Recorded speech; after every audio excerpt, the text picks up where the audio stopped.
tanto la hipertensión arterial como el tema de la diabetes mellitus, ¿no?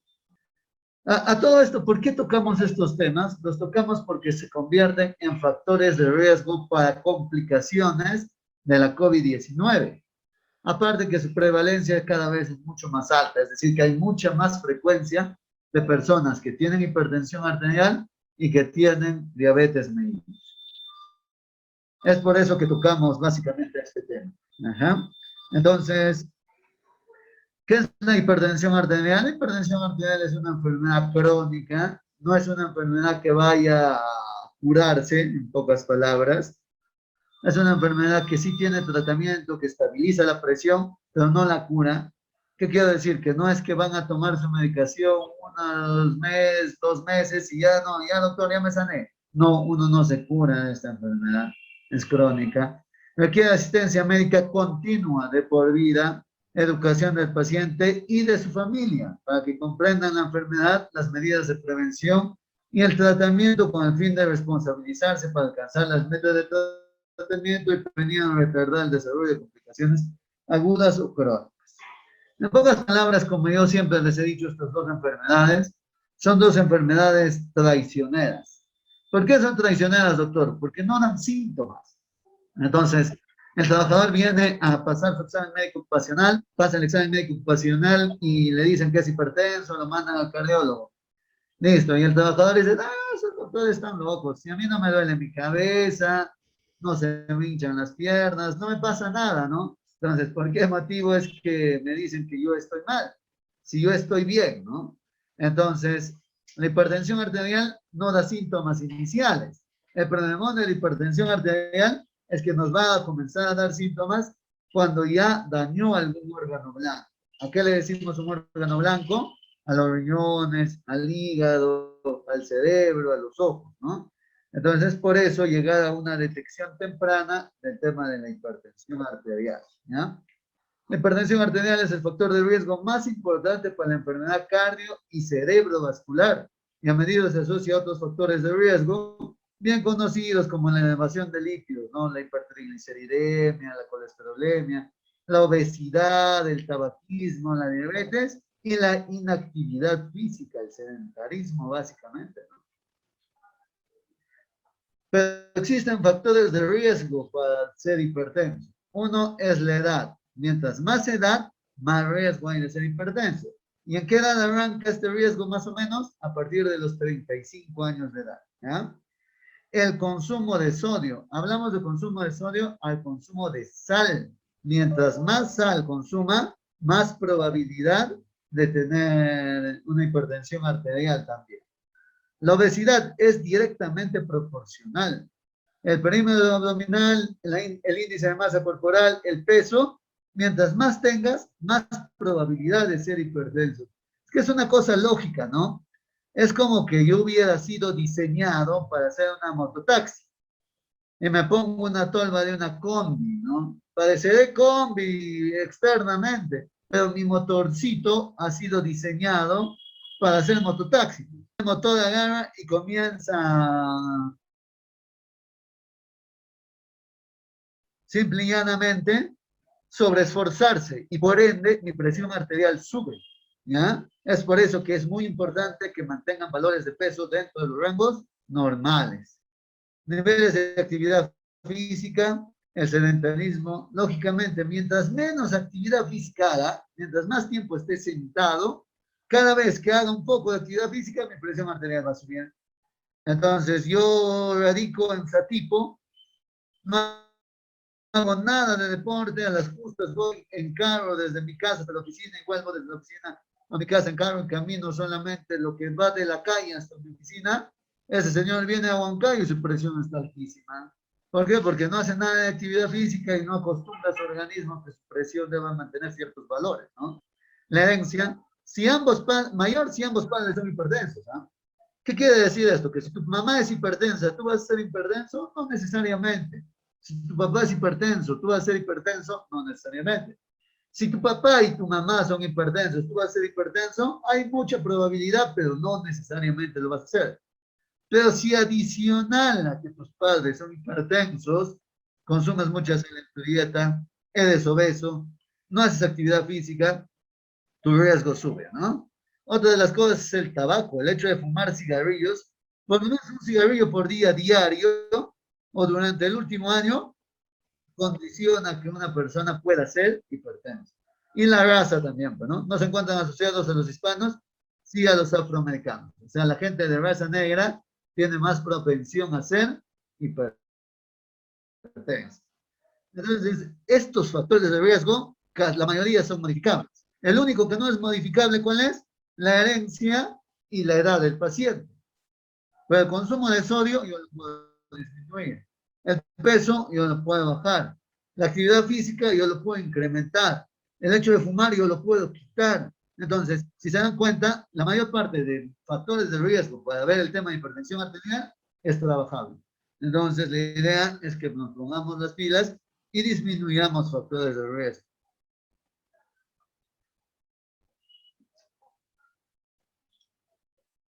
Listo. Otra de las cosas que tenemos es el tema psicológico y social. El estrés, el patrón de comportamiento, es decir, la competitividad, hostilidad, eficiencia, movimientos corporales rápidos, ayudan a qué? A que toda la presión o tensión arterial suba. Es por eso que muchas personas hacen un accidente cerebrovascular después de una sobrecarga de estrés, ¿no? Entonces, ¿eso también es modificable? Sí. Traten de disminuir sus niveles de riesgo, haciendo ¿qué? Más actividad física. El estrés disminuye con actividad física, definitivamente. Entonces, justamente hablamos de la actividad física. Se entiende por cualquier movimiento corporal producido por los músculos esqueléticos. El ejercicio físico es una actividad planificada, estructurada y repetitiva que tiene como objetivo mejorar o mantener los componentes de la forma física. Hablamos de deporte con el ejercicio es reglado y competitivo. El ejercicio físico unitario, salir a correr, largas caminatas, manejar bicicleta, de preferencia ejercicios individuales, es lo que se recomienda actualmente. La Organización Mundial de la Salud sugiere 30 minutos diarios de ejercicios, mínimo 5 días a la semana. Hay un estudio ya que demuestra que el riesgo de COVID, de hospitalizarte o de ingresar a UCI, disminuye drásticamente si la persona desarrolla ejercicios 30 minutos, 5 días a la semana. 18 veces menos han hecho eventos los que hacen prácticamente diario ejercicios de los que no hacen actividad física. Entonces, si tú no te quieres complicar con el COVID y quieres tener una prevención gratis, haz actividad física. Sal a correr, sal a hacer caminatas, utiliza tu bicicleta, haz cosas, deportes, o mejor dicho, ejercicio físico unitario, por favor, ¿ya? Pero no, no, doctor, entonces yo voy a hacer solo los sábados. No, eso ya también está en contraposición, ¿ya? Tienes que hacer mínimo 30 minutos por día, 5 veces a la semana. No que yo voy a hacer las 5 horas en un solo día. No, es imposible. Eso daña más bien tu salud antes de mejorarla, ¿ya? El sedentarismo, se considera que una persona es sedentaria cuando su gasto semanal en actividad física no supera las 2000 calorías. Es decir, lo que hablaba de antes, ¿no? Camina lo mínimo indispensable. Hace actividad física lo mínimo indispensable. Para el resto utiliza movilidad, carros, motos u otro tipo de equipos o vehículos que no necesite él hacer un sobreesfuerzo, ¿no? También no es aquella persona que solo efectúa una actividad semanal de forma no repetitiva, por lo cual las estructuras y funciones de nuestro organismo no se ejercitan y estimulan al menos cada 2 días como requieren, ¿ah? Entonces, lo que decíamos antes, solamente sábado, doctor, hago actividad. Ahí el dolor otra vez gigantesco.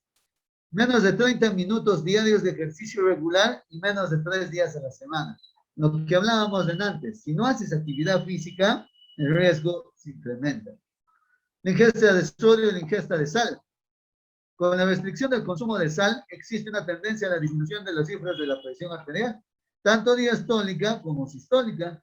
Esta disminución se da en escenarios con restricciones sostenidas y en gente de raza negra también, ¿no? Entonces, uno de los pilares para disminuir la presión arterial es la sal. ¿Por qué? Porque la sal jala líquidos.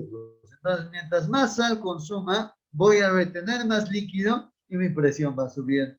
Así de simple. Entonces, ¿qué cosa tengo que hacer? Disminuir el consumo de sal. Entonces, para eso voy a hacer un tamizaje de los factores de riesgo que voy a incluir un interrogatorio completo desde los 35 años o antes, según lo hallado. Entonces, ahí me sirve que el examen médico ocupacional que ustedes pasan. Al pasarlo de forma anual, se hace este tamizaje. Se toma la presión arterial del paciente, se toma el peso, se toma el índice de masa corporal, el perímetro abdominal y se determina a veces el nivel de actividad física. No muchas veces, porque siempre la gente dice, sí, doctor, yo juego fulbito todos los días, que no sé qué, y después cómo se comprueba eso, o sea, es una cosa relativa y dependiente de la información que pueda brindar el paciente. Entonces, no me miente a mí, no le miente a la clínica, no le miente a la empresa, no le miente a nadie, se miente a sí mismo. Entonces, la idea es, ya hemos hablado de actividad física, la cantidad de tiempo que tiene que ser realizada. Entonces, todo esto pasa por valores, ¿no? ¿Cómo sé si soy hipertenso? Antes de la hipertensión arterial viene la prehipertensión arterial y después recién la hipertensión arterial. La prehipertensión arterial es conocida como valores de presión arterial sistólica entre 130 y 139 milímetros de mercurio y diastólica entre 85 y 89 milímetros de mercurio. Porque los valores normales de presión arterial en una persona son inferiores a 129 y a 84. Es decir, por un ejemplo, desde 80 hasta 129 y desde 60 hasta 84 milímetros de mercurio, ¿no? Entonces, cuando tengo unos valores por ese lado, manejo unos valores normales. Si tengo los valores ya descritos, son una prehipertensión arterial. Y si tengo un valor mayor a 140 sobre 90, estamos hablando de hipertensión arterial ya declarada, ¿no? Se recomienda no iniciar terapia farmacológica en personas con prehipertensión porque todavía no está tan alta su presión. Es decir, con lo que hemos hablado en antes, podríamos disminuirla. Ideal la terapia no farmacológica o cambios en el estilo de vida saludables. ¿Qué? Actividad física, consumo de sal, que además habíamos dicho, no al sedentarismo. Entonces, todo esto nos ayuda a bajar de peso. Recomendaciones: el sodio en la dieta, llamado sodio dietario, sal, se mide en miligramos. La sal de cocina contiene 40% de sodio y una cucharadita de sal de cocina contiene 2.300 miligramos de sodio. ¿eh? Una cucharadita de sal contiene 2.300 miligramos de sodio. Los adultos deberían consumir no más de 2.000 miligramos de sodio. ¿Qué quiere decir? Que un adulto no debería consumir ni una sola cucharadita de sal al día. Estamos hablando de desayuno, almuerzo y cena. ¿eh? Eso quiere decir que debemos bajar el consumo de sal de forma drástica. ¿no? Se recomienda no incrementar la ingesta de potasio en la dieta o formar suplementos dietéticos como medida para prevenir la hipertensión arterial. Es imposible, para serles sincero. Dado que la obesidad es un factor de riesgo para la hipertensión arterial, se recomienda disminuir de peso en personas con sobrepeso y obesidad. Simplemente, ¿qué cosas más podemos hacer? Simple, bajar de peso y esto también nos ayuda ¿a qué? A disminuir el riesgo de COVID. Recuerden que uno de los factores asociados a mayor mortalidad por COVID está relacionado directamente a la obesidad. ¿Qué quiere decir? Que mientras más gordo sea, más riesgo de morir por COVID tengo. Entonces, no solamente estamos hablando de hipertensión arterial, sino que el hecho de disminuir el peso actualmente valora tu vida en realidad, ¿no? Incrementar la actividad física caminando parece disminuir las cifras de presión arterial diastólica. Sin embargo, el efecto es mínimo y evidencia una muy baja calidad. Entonces, no solamente es caminar, la gente de la facturación, los exploradores van a decir, no, pero yo camino todo el día, doctor. Entonces, ya han visto que no es solo eso. Incrementar la actividad física con ejercicio aeróbico, es decir, correr, trotar, al menos 120 minutos a la semana, parece disminuir en forma significativa tanto la presión diastólica como la sistólica, aunque la evidencia es limitada. Pero no solamente va a ser eso, va a descargar el estrés, ayuda a bajar de peso y un montón de cosas más.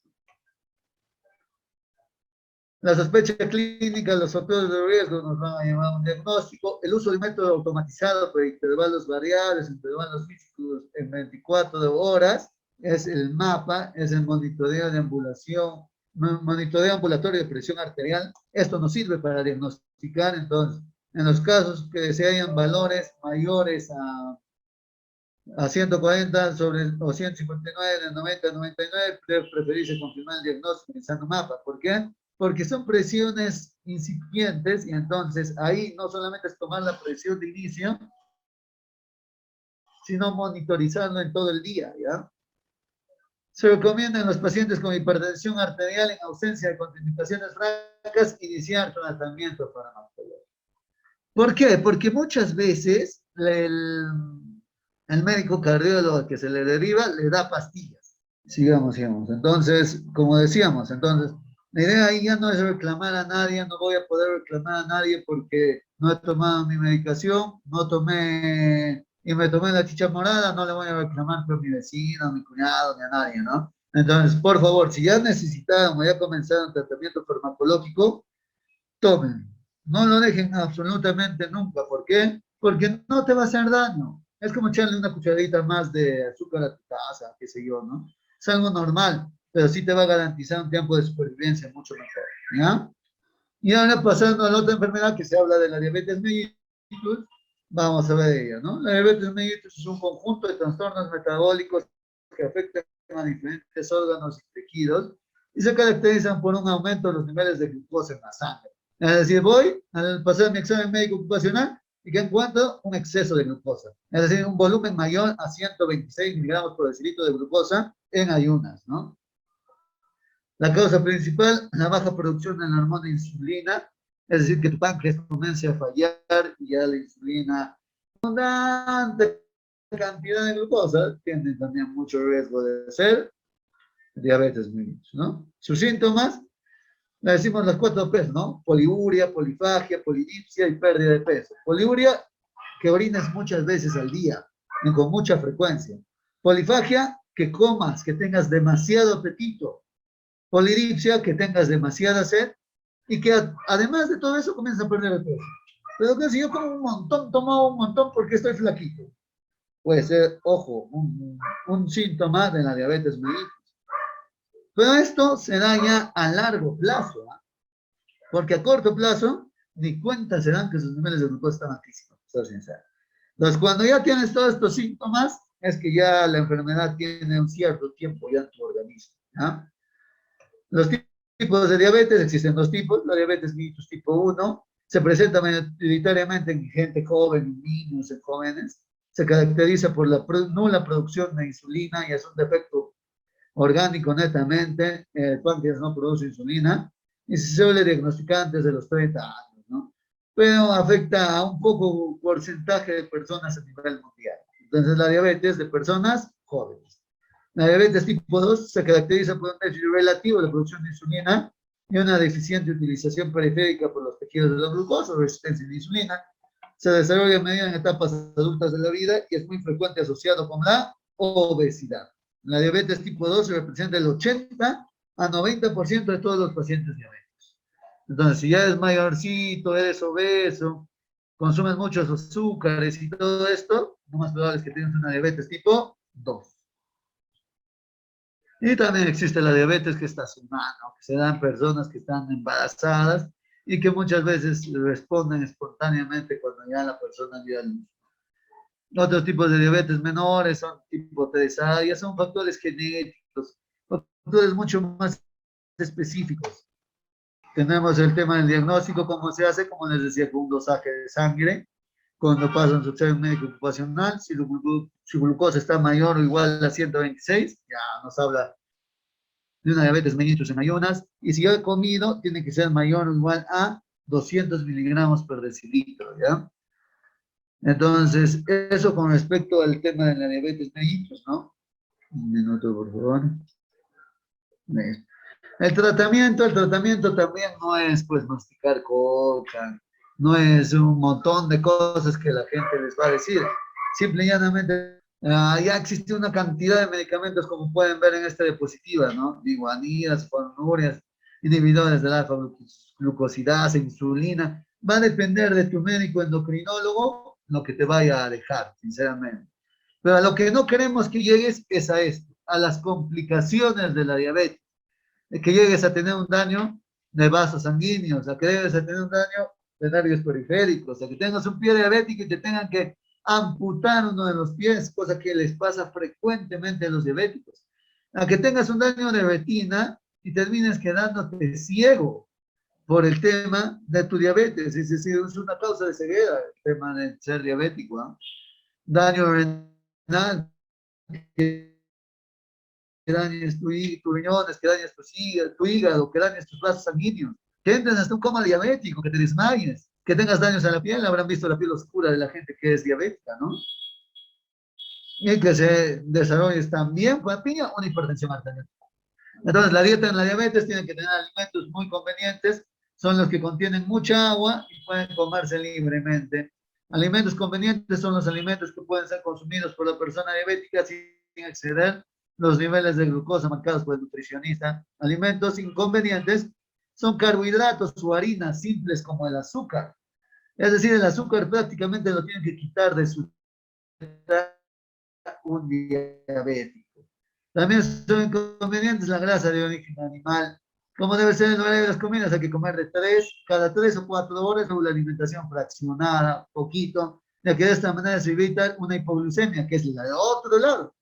No, ya no voy a comer nada. Entonces, baja tu glucosa y te desmayas también. Entonces, hay que regular muy bien esto. Entonces, no lo puede regular cualquiera. Lo ideal es que lo regule quién? Un médico endocrinólogo. ¿Para qué? Para que esté más o menos en un nivel normal, en un nivel tranquilo, ¿ya?